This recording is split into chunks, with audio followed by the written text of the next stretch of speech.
अच्छा, नेक्स्ट हमारे पास जो फैक्टर है वो है effect of pH on enzyme activity. PH का एंजाइम एक्टिविटी के ऊपर क्या इफ़ेक्ट, क्या असर होता है। सबसे पहले व्हाट इज़ पीएच। पीएच क्या है? पीएच हम डिफाइन करते हैं, इट इज़ द कंसंट्रेशन, क्या है? Concentration of H plus ions in a medium. किसी भी मीडियम में H प्लस आयन की कंसंट्रेशन कितनी है, तो इसको हम pH पावर ऑफ हाइड्रोजन कहते हैं। अच्छा, अब pH के बेस पे हम क्या करते हैं, हम डिसाइड करते हैं कोई भी मीडियम एसिडिक है, बेसिक है या फिर न्यूट्रल है। हम क्या डिसाइड करते हैं, किसी मीडियम को एसिडिक हम देते हैं, ये एसिडिक है, या फिर हम कहते हैं ये क्या है, ये बेसिक है, या हम कहते हैं ये क्या है, ये न्यूट्रल है। तो ये हम पीएच के बेस पे, H प्लस आयन के बेस पे हम डिसाइड करते हैं। इसके लिए क्या फार्मूला है, आमतौर पे हम लिखते हैं anti log of H plus. तो ये पीएच है। अब पीएच का जो नॉर्मल जो रेंज है, पीएच हम किस तरह डिसाइड करते हैं कि कोई भी मीडियम जो है एसिडिक है या फिर बेसिक है। तो उसके लिए जो नॉर्मल रेंज है वो बिटवीन 1 to 14 ये स्केल होता है। दरमियान में हमने 7 लिखा। 1 से शुरू होता है, 1 to 14 तक ये स्केल होता है। कोई भी सॉल्यूशन, कोई भी मीडियम जिसका अगर पूरी कैलकुलेशन के बाद H प्लस की जो कंसंट्रेशन है, अगर वो 7 आ जाए या 6.9, 7.2 इस तरह आ जाए, 7 के आसपास आ जाए, तो हम कहते हैं ये क्या है, ये सॉल्यूशन या फिर ये कोई न्यूट्रल जो मीडियम है वो क्या है, न्यूट्रल मीडियम होगा। ये क्या है, सॉल्यूशन नहीं, सॉरी, मीडियम, जो हम मीडियम की बात करते हैं, तो ये मीडियम क्या होगा, न्यूट्रल होगा। अगर इस कोई भी जैसे कि वाटर है, अब वाटर जो है उसका पीएच लेवल, पीएच जो है क्या है कि वो 7 है या फिर 7.1, 7.2 समथिंग इस तरह है, या फिर हमारा जो ब्लड है 7.2 उसका पीएच है, तो ये क्या है, ये न्यूट्रल है। अब न्यूट्रल किस तरह है, ये इस फार्मूले से हम मालूम करते हैं। तो किसी भी मीडियम का अगर पीएच का जो कैलकुलेशन है के बाद अगर लेवल जो है 7 आ गया, तो उसको हम न्यूट्रल कहते हैं। अगर 7 से नीचे हो, 6 हो फॉर एग्जांपल, 5 हो, 4 हो, 3 हो, 2 हो या फिर 1 हो, तो फिर हम क्या कहेंगे, 7 से अगर नीचे है तो हम इसको कहते हैं ये एसिडिक है। मतलब ये हुआ कि 1 से लेकर 6.8, 6.9 तक वो क्या है, कोई भी मीडियम एसिडिक होगा। 7 या फिर 7.1, 7.2 को हम कहते हैं न्यूट्रल या फिर स्लाइटली हम बेसिक कहते हैं। 7 से अगर आगे जाए, 8, इस तरह 9, 10, इस तरह 11, 12, 13 या फिर 14, तो अगर 7 से आगे हो तो फिर उसको क्या कहते हैं, हम उसको कहते हैं ये बेसिक मीडियम है, ये बेसिक मीडियम है। तो पीएच का मतलब ये है कि concentration of H plus ion in a medium.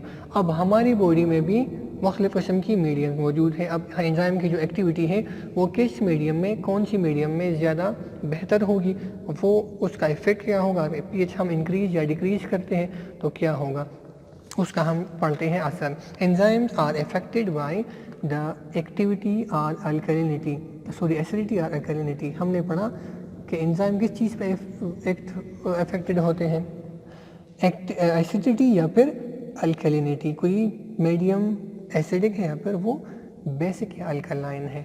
Of the solutions in which they act, जिस जगह पर बॉडी में जहाँ पर ये अपना रोल प्ले कर रहे हैं, जिस सॉल्यूशन में ये अपना एक्शन परफॉर्म करते हैं, तो उस सॉल्यूशन का एसिडिक या फिर अल्कलाइन या फिर न्यूट्रल होना ये एंजाइम एक्टिविटी को अफेक्ट करता है।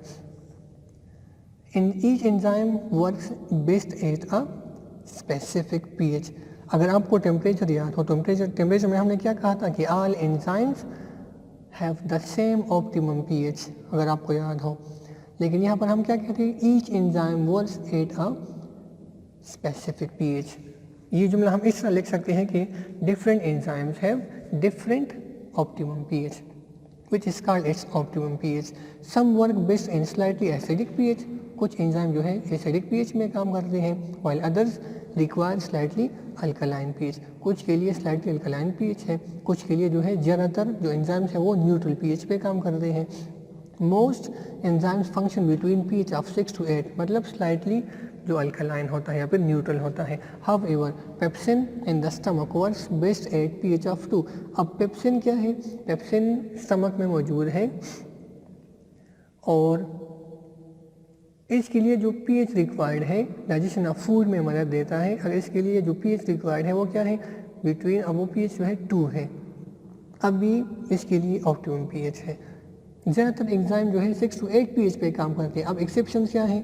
ये स्टमक में जो पेप्सिन मौजूद है, पेप्सिन जो है वो 2 pH पे काम करता है एंड ट्रेप्सिन जो है वो pH ऑफ 8, वो 8 pH पे काम करता है. अब ट्रेप्सिन और पेप्सिन के लिए ऑप्टिमम pH जो है 2 और 8 रिस्पेक्टिवली है. बाकी एंजाइम के लिए 6 to 8 है. तो हर एक एंजाइम के लिए जो pH का लेवल है वो क्या है? वो डिफरेंट होता है. एनी चेंज, अब अगर हम थोड़ा सा इस pH में चेंज करते हैं, any change in the pH can lower the enzymatic activity. pH हम इस ऑप्टिमम से इंक्रीज करते हैं या फिर हम डिक्रीज करते हैं तो उसके साथ साथ एंजाइमेटिक एक्टिविटी जो है वो डिक्रीज या इंक्रीज मतलब इफेक्ट होती है. फॉर एग्जांपल ट्रेप्सिन के लिए 8 pH रिक्वायर्ड है. अगर हम pH को 8.1 करें या फिर हम 8.2 करें तो उसके साथ साथ एंजाइमेटिक एक्टिविटी जो है वो डिक्रीज होगी. स्लाइट चेंज, क्योंकि एंजाइम जो है pH के लिए बहुत ज़्यादा सेंसिटिव है. अब slight change in the pH greatly affects the rate of enzymatic activity. Temperature में तो हमने पढ़ा कि अगर हम थोड़ा सा ऑप्टिमम की तरफ जाते हैं, लो से थोड़ा सा हाई जाते हैं तो एंजाइमेटिक एक्टिविटी इंक्रीज होगी, लेकिन pH में एंजाइमेटिक एक्टिविटी जो है वो आहिस्ता आहिस्ता डिक्रीज होती है. अच्छा, अब extreme change in pH of solution denatures the enzyme. अगर हम pH को बहुत ज़्यादा चेंज करें, मतलब 8 रिक्वायर्ड है और हम उसको करें 8.5 या फिर हम 8.6 या 8.9 या फिर हम 9 करें या फिर इससे हम रिक्वायर्ड से हम कम करें, मतलब 2 करें, रिक्वायर्ड 8 है या वो pH जो है मौजूद है 2 है, तो ये चेंजेस हैं जिसकी वजह से एंजाइमेटिक एक्टिविटी जो है वो डिक्रीज होती है. अगर हम pH को बहुत ज़्यादा इंक्रीज करें तो एंजाइम डीनेचर हो जाएगा. अच्छा, अब extreme change in the pH of solution denatures the enzyme. Enzyme उससे डीनेचर होते हैं. अब ये एक ग्राफ में आपको दिखाया गया है. यहाँ पर ये क्या है? ये हमारा pH है. 4, 5, 6, 7, 8, 9, 10, 11 अप टू इस तरह एक स्केल है. इस तरह ये क्या है? ये एंजाइमेटिक एक्टिविटी में जो इंक्रीज आ रहा है pH की इंक्रीज के साथ साथ. अब अगर हम pH इंक्रीज करते हैं थोड़ा सा नॉर्मल से या फिर डिक्रीज करते हैं तो greatly affects the rate of enzymatic activity. इससे एंजाइमेटिक एक्टिविटी जो है वो इफेक्ट होगी. अब यहाँ पर आप देखिए pH जो है एंजाइम्स, मोस्ट एंजाइम हमने पढ़ा कि वो बिटवीन 6 to 8 pH काम करते हैं, तो उनके लिए ऑप्टिमम रेंज है. अब फॉर एग्जांपल किसी एंजाइम के लिए ऑप्टिमम pH जो है रिक्वायर्ड 7 है और अवेलेबल उसके लिए 7.2 है, तो 7.2 से थोड़ा सा आगे जाता है pH. तो ये क्या है? ये ग्राफ नीचे आ रहा है. इसका मतलब ये है कि एंजाइमेटिक एक्टिविटी जो है इंक्रीज के बजाय डिक्रीज हो रही है. यहाँ पर मैक्सिमम एक्टिविटी है, ये ऑप्टिमम है. इसके बाद मिनिमम और इसके बाद मैक्सिमम पॉइंट आता है जो हमने कार्डिनल पॉइंट्स के बारे में पढ़ा था. तो अब यहाँ पर अगर हम थोड़ा सा टेम्परेचर को pH को इंक्रीज करते हैं तो एंजाइमेटिक एक्टिविटी उसके साथ साथ डिक्रीज होती है. अगर हम थोड़ा सा pH को डिक्रीज करते हैं तो फिर भी एंजाइमेटिक एक्टिविटी क्या होती है? वो डिक्रीज होती है. अब pH जो है रिक्वायर्ड है फॉर एग्जांपल 6 है, तो 6 पे ये उसके लिए ऑप्टिमम है. 6 से हम आगे जाते हैं तो फिर आहिस्ता आहिस्ता टेम्परेचर जो है वो डिक्रीज होती है. तो ये इफ़ेक्ट ऑफ pH है on the rate of enzyme action के. एंजाइम की वजह से pH किस तरह इफेक्ट होता है. pH क्या है? pH is hydrogen ion concentration in a medium. किसी भी मीडियम में H+ आयन का जो कंसंट्रेशन है उसको हम pH कहते हैं. Most of the enzymes work near neutral pH which is 6 to 7 है. ज़्यादातर एंजाइम क्या करते हैं? वो नियर न्यूट्रल pH काम करते हैं. देयर आर सम एंजाइम्स, कुछ एंजाइम ऐसे हैं which have their own optimum pH, जिनका ऑप्टिमम pH 6 to 7 नहीं है बल्कि वो अलग है. फॉर एग्जांपल सलाइवा, हमारे मुंह में जो सलाइवा है उसमें जो एमाइलेज एंजाइम है जो कि कार्बोहाइड्रेट्स की डाइजेशन करते हैं तो वो 6.8 pH पे काम करता है, स्लाइटली एसिडिक है. और ये पीएच सलाइवा में भी ये पीएच सलाइवा में अवेलेबल है, तो वहाँ पर वो नॉर्मल सही काम करता है। अब अगर पीएच जो है इस ऑप्टिमम से थोड़ा सा कम या फिर ज़्यादा हो जाए तो उसके साथ साथ एंजाइमेटिक एक्टिविटी जो है वो ग्रेटली अफेक्ट होती है। पेप्सिन जो हमने पढ़ा स्टमक में है, उसके लिए पीएच बिटवीन 1.2 टू 1.8, मतलब समथिंग राउंड अबाउट 2 पीएच पे पेप्सिन मैक्सिमम परफॉर्मेंस उसकी है। अगर पीएच 2 से कम होता है आहिस्ता आहिस्ता या फिर 2 से ज़्यादा होता है तो फिर क्या होगा, इस रेंज में तो मैक्सिमम एक्टिविटी होगी। अगर इस रेंज से कम टेम्परेचर सॉरी पीएच मिलता है या फिर इससे ज़्यादा पीएच मिलता है तो एंजाइमेटिक एक्टिविटी जो है उसके साथ साथ क्या होगी, इफेक्ट होगी, डिक्रीज होगी। ट्रिप्सिन जो इंटेस्टाइन के अंदर मौजूद है, ट्रिप्सिन 8.6 टू 8.8 पीएच में नॉर्मली उसका मैक्सिमम फंक्शन है। अब अगर अगर पीएच ट्रिप्सिन के लिए इंटेस्टाइन में जो मौजूद है एंजाइम, इंटेस्टाइन का पीएच 8.6 या 8.8 से इंक्रीज या डिक्रीज कर जाए तो फिर क्या होगा, थोड़ा सा इंक्रीज जब आता है या फिर थोड़ा सा डिक्रीज आता है तो एंजाइमेटिक एक्टिविटी उसके साथ साथ बहुत ज़्यादा इफ़ेक्ट होती है।